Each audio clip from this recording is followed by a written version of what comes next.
Et yo, salut tout le monde, c'est Omega Regulus et on se retrouve à nouveau pour un top 20. Ça fait longtemps qu'on n'a pas fait de top 20, alors commençons. Aujourd'hui, ce sera un top 20 des stands dans Jojo Bizarre Aventure.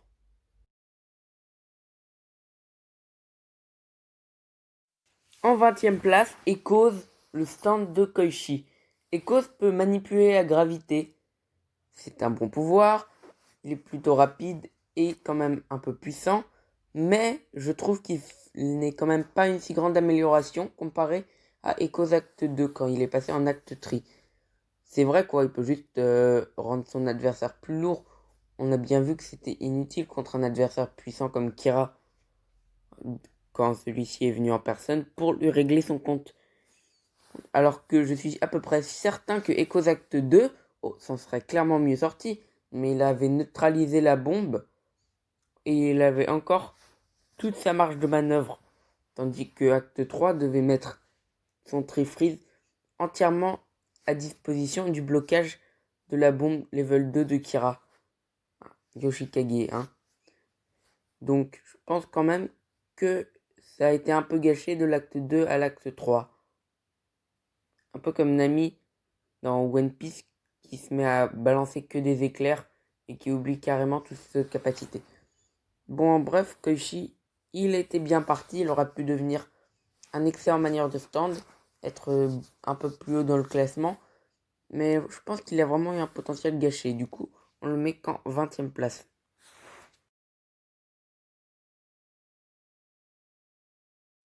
En 19e place, Hierophant Green, le stand de Kakuin. Hierophant Green est vraiment très maniable. Kakuin le décrit même comme la force calme. Il maîtrise l'Emerald Splash qui permet d'envoyer des projectiles un peu partout. Est très agile, peut se rétrécir. En gros, il est très maniable, possède une bonne liberté de mouvement, même s'il préfère les espaces clos, et peut envoyer des projectiles, comme je vous l'ai dit, dans tous les sens, qui sont très puissants aussi. Et peut même étendre une partie de son corps pour pouvoir coller l'adversaire. Du coup, c'est pratique s'il veut tendre des pièges ou frapper. En gros, c'est un bon stand de combat rapproché qui n'est pas trop mal et qui peut aussi être un peu plus long que, par exemple, la longe d'un Jotaro ou d'un Josuke qui se battent vraiment en rapproché.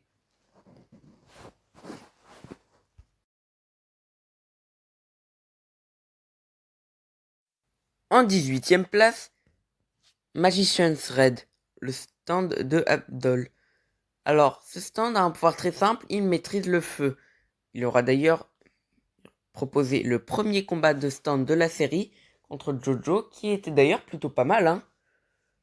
Ça, on peut pas lui enlever, c'était vraiment un combat pas mal. Et ce stand, rien que par le fait qu'il maîtrise aussi bien le feu, mérite clairement la 18e place. En 17e place, Silver Chariot. Silver Chariot est le stand de Polnareff. Alors oui, il y en a certains qui vont me dire que Magician's Red est plus fort que Silver Chariot parce qu'il l'a battu, mais non. C'est juste que Polnareff avait prêché par excès de confiance en créant une statue à l'effigie de son adversaire. Ce dont Avdol s'est servi ensuite avec Magician's Red pour piéger Polnareff et Silver Chariot. Mais on peut quand même dire que s'il n'avait pas fait ça, et qu'il n'avait pas sous-estimé son adversaire, il aurait gagné. Et pour moi, Silver Chariot, qui se déplace à la vitesse de la lumière et qui possède une bonne protection à la présence de son armure, est quand même plus puissant que Magician's Red. Après, ce n'est que mon avis, vous me direz les vôtres en commentaire. Numéro 7, Highway Star. C'est un stand qui ne lâche jamais sa cible en fait. Et le propriétaire n'a pas l'air de subir de dommages apparents quand il se prend un coup. Du coup, c'est vraiment très pratique pour pister. D'autant que dès le moment où ce stand s'accroche à sa cible, il peut lui voler ses nutriments. Donc c'est vraiment un stand très dangereux. C'est même dit dans la partie 4, Daemon is Unbreakable. Vraiment, iOS Star, un très bon stand, mais il peut se faire piéger par des effets qui sont au-dessus. Ou au pire, on peut toujours retrouver le manieur et le massacrer, étant donné que le stand n'offre pas vraiment de bonne protection. C'est principalement un stand pour l'attaque et le dépistage à longue distance.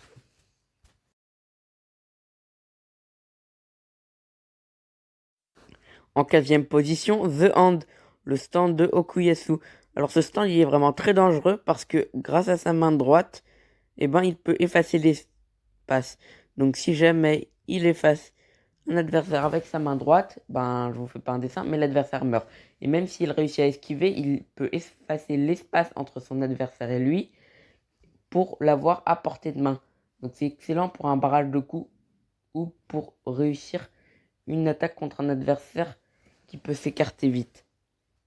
Ou tout simplement pour attirer le manieur de stand. Mais bon, ça, Okuyasu est pas assez malin pour le faire.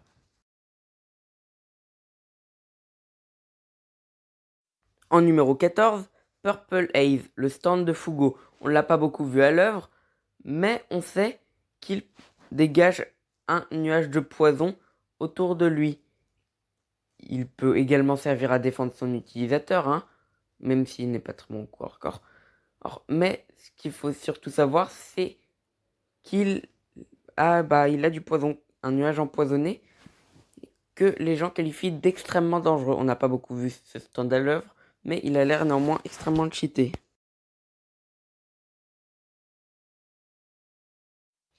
En 13e place, un stand qui part à peu près sur le même principe, Green Day. Green Day, le principe il est très simple. Dès le moment où vous baissez votre corps, vous êtes infecté par le champignon de Green Day qui va commencer à ronger votre corps justement. Et l'utilisateur peut aussi soigner ses plaies avec Green Day, comme ça il peut survivre même coupé en deux. D'ailleurs c'était bien flippant ce passage dans l'anime au passage. Et sûrement dans le manga aussi. Et bon, personnage suivant. En 12e place, le dernier stand de ce genre, il s'agit de Grateful Days. Grateful Dead, pardon. Donc ce stand, il permet de faire vieillir les adversaires. C'est aussi un stand qui peut servir à se défendre, mais son truc c'est surtout de faire vieillir les adversaires. Et dans un grand périmètre. Vraiment, il fait ça dans un grand périmètre. Peut-être pas aussi grand que Grateful Dead, mais plus grand que Purple Haze. Et franchement, c'est un pouvoir extrêmement cheaté. Même si ça ne pouvait pas vaincre le Bucciolati. Mais ça a quand même bien failli avoir raison de tout son gang. Donc, franchement, GG, ça mérite la 12e place.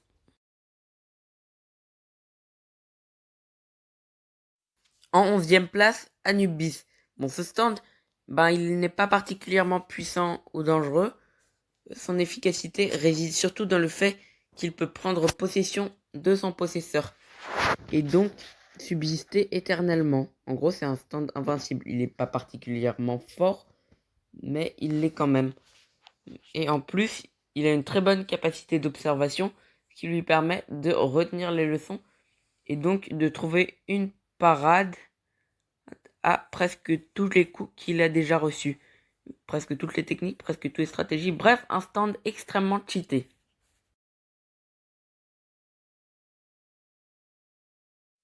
En 10e place, Red Hot Chili Pepper. Red Hot Chili Pepper est le stand du guitariste dans JoJo's Bizarre Adventure, Diamond is Unbreakable. Et il y a une raison pour laquelle je l'ai mis là, enfin une principale, parce qu'il y en a beaucoup, mais la principale étant qu'il a humilié The Hand, le stand d'Okuyasu, avec son électricité. Vraiment, il a humilié. Et il a mis en difficulté Koichi et son Echozact 2, et même Josuke et son Crazy Diamond. Bon, ils ont gagné pour moi juste à cause du scénario, mais normalement, ils auraient dû gagner contre eux. Vous vous rendez compte? Le seul qui les ferait, c'était Star Platinum de Jojo.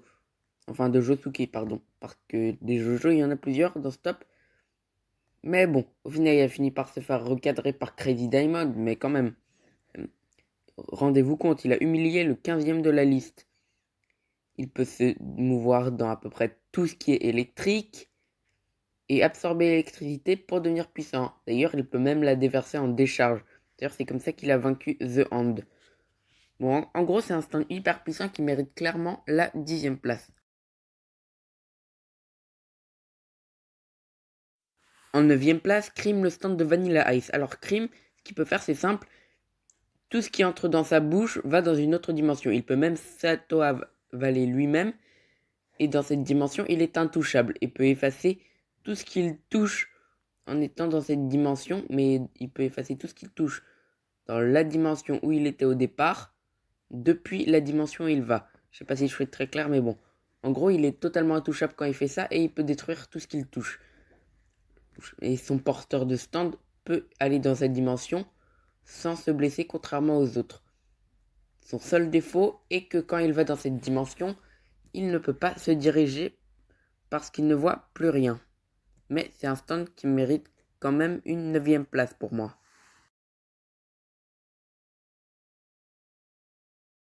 En 8e place, Sticky Finger, le stand de Buccellati. Pour rappel, il peut ouvrir avec des fermetures éclairs à peu près n'importe quoi et s'y cacher.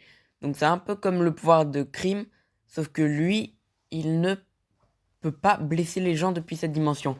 Par contre, il peut aussi ouvrir des fermetures éclairs sur les gens directement, ça c'est très pratique, et leur faire apparaître ce qu'on veut dans la bouche. Par exemple, des doigts, des yeux. Bon, c'est dégueulasse, hein, on est d'accord. Et en plus, ça n'a jamais été réutilisé. Toujours est-il que ce stand, en plus de toutes ses capacités, est bon au corps à corps. Donc, on peut quand même dire que c'est un assez bon stand et qu'il a en plus des capacités de combat. Donc, c'est un stand avec de bonnes capacités personnalisées et de bons skills au combat. Bon, je dis vraiment n'importe quoi, mais bon, c'est pas grave. Et pour moi, c'est vraiment le bon stand, mais pas vraiment, pas dans les meilleurs, mais c'est vraiment le top du moyen, on va dire. Vraiment un excellent stand sans être un des meilleurs. Bon, stand suivant. En 7e place, Metallica, le stand de Risotto. Donc ce stand, il peut attirer le fer dans le sang d'un autre qui peut transformer en lame de rasoir ou en clou. Donc en gros, il peut tuer presque tout le game, hein. Il peut même se rendre invisible grâce au pouvoir de Metallica. Vraiment un pouvoir extrêmement cheaté. Il avait même mis en difficulté Doppio. Vraiment. Bon, il n'est pas allé jusqu'à mettre en difficulté quand même Diavolo. Mais quand même vaincre Doppio. Doppio qui a dû ruser parce qu'il savait qu'il n'était pas de taille en utilisant l'aide de Narancia. Quand même, ça faut le faire. Réussir à acculer Doppio, qui était aidé par Diavolo. Donc il mérite clairement sa 7e place, si ce n'est plus haut.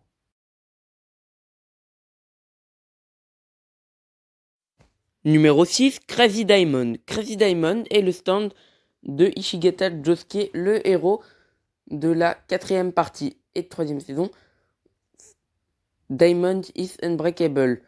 Sa puissance physique est telle qu'elle se classe parmi les meilleures de toutes les séries confondues.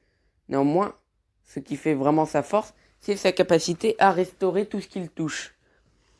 Donc, il mérite, pour moi, la 6e place, même si c'est serré.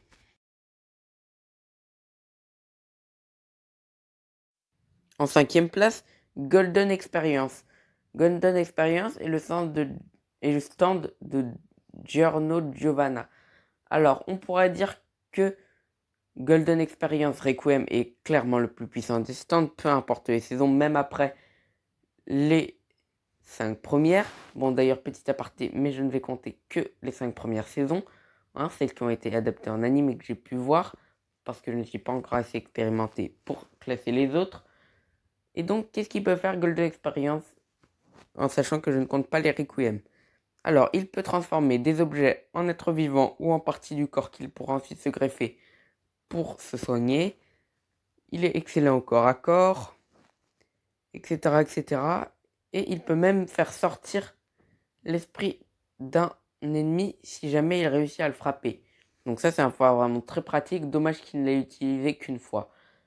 Mais sinon, tous ces pouvoirs couplé à sa grande intelligence, ou plutôt à celle de son manière Giorno Giovanna, pour moi, ça lui fait mériter peut-être la 5e place, je pense. Donc, on va mettre Golden Experience 5e, même si on ne compte pas le Requiem, parce que sinon il sera premier. Stand suivant.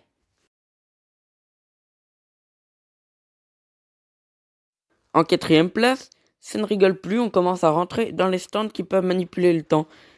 Et on va commencer tout de suite avec cette 4e place, justement, à savoir Killer Queen. Killer Queen est le stand de Kira Yoshikage, l'antagoniste principal de la série Diamond is Unbreakable. Il peut faire exploser tout ce qu'il a touché au préalable grâce au pouvoir de son Killer Queen. Il peut créer des bombes à repérage thermique extrêmement puissantes et quasiment indestructibles, même par les plus puissants stands de corps à corps.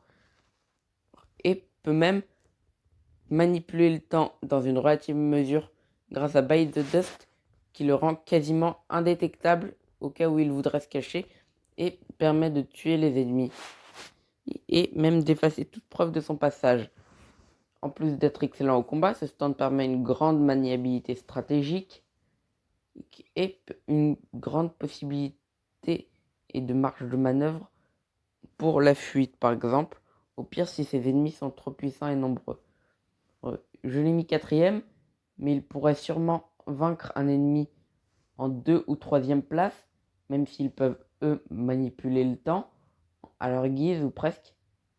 Malgré ça, grâce à sa puissance et son potentiel, et pour moi, ça lui fait mériter cette 4e place, en espérant qu'il sera aussi élevé ou...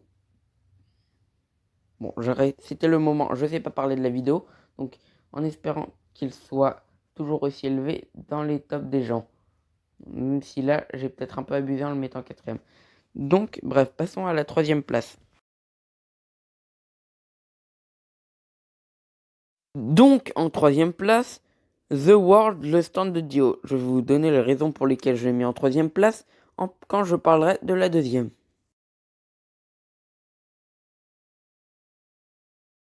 Donc, en 2e place, Star Platinum The World, le stand de Jotaro Kugo. Je pense que vous connaissez Jotaro, le premier héros à avoir développé un stand de toute la série JoJo et même qui a le premier stand montré avec une des meilleures statistiques de toute la série, un pouvoir d'arrêter le temps qu'il a découvert en fin de série. Vraiment, je pense qu'il est à peu près à égalité en termes de puissance avec The World. D'aucuns diraient que The World est plus puissant parce qu'il peut arrêter le temps plus longtemps, mais c'est faux parce que la seule raison pour laquelle The World peut faire ça, c'est parce que Dio était vampirique. Mais sinon, en termes de capacité, ils sont presque tout à fait égaux. Cependant, je pense que pour la grande capacité d'observation de Star Platinum, en plus de leurs capacités de combat qui sont elles aussi tout à fait similaires, et grâce à ces statistiques notées dans le databook très légèrement supérieures à celles de Dio, même si tout est relatif étant donné que ces statistiques puent un peu, on se souvient tous du E en vitesse de Silver Chariot. Je pense quand même que le stand de Jojo a vraiment un micro-avantage, un nano-avantage sur celui de Dio. Donc on va mettre Star Platinum The World au-dessus de The World lui-même. Bon, et sur ce, ça va nous emmener à la première place de ce classement. Et à la première place, vous l'aurez deviné, il s'agit de King Crimson, le stand de Diavolo, c'est vrai que je bafouille autant, même si on est à la fin de la vidéo, qui permet d'anticiper ce qui va se passer dans le futur et même de supprimer le futur. Vraiment un pouvoir impressionnant. Et vu qu'il peut le faire à volonté, je pense qu'on peut quand même le mettre au-dessus des autres stands. D'autant que sa vitesse doit être une des meilleures, si ce n'est la meilleure de Jojo Bizarre Adventure, pour réussir à faire des coups aussi rapides et à se déplacer dans le petit interstice de temps qu'il crée. On notera aussi son énorme puissance. Et Polnareff nous dit que seule la flèche peut l'arrêter. Et étant donné que Jojo était disponible à cette époque, Jotaro, avec son The World, et ça prouve que King Crimson est plus fort que Star Platinum The World, même s'il y a quelques doutes. Bon, et bien écoutez, c'était le top 20 des stands. Si ça vous a plu, n'hésitez pas à vous abonner, à laisser un pouce bleu, subscribe, please subscribe. Et en tout cas, c'était Omega Regulus The Otaku. Ciao.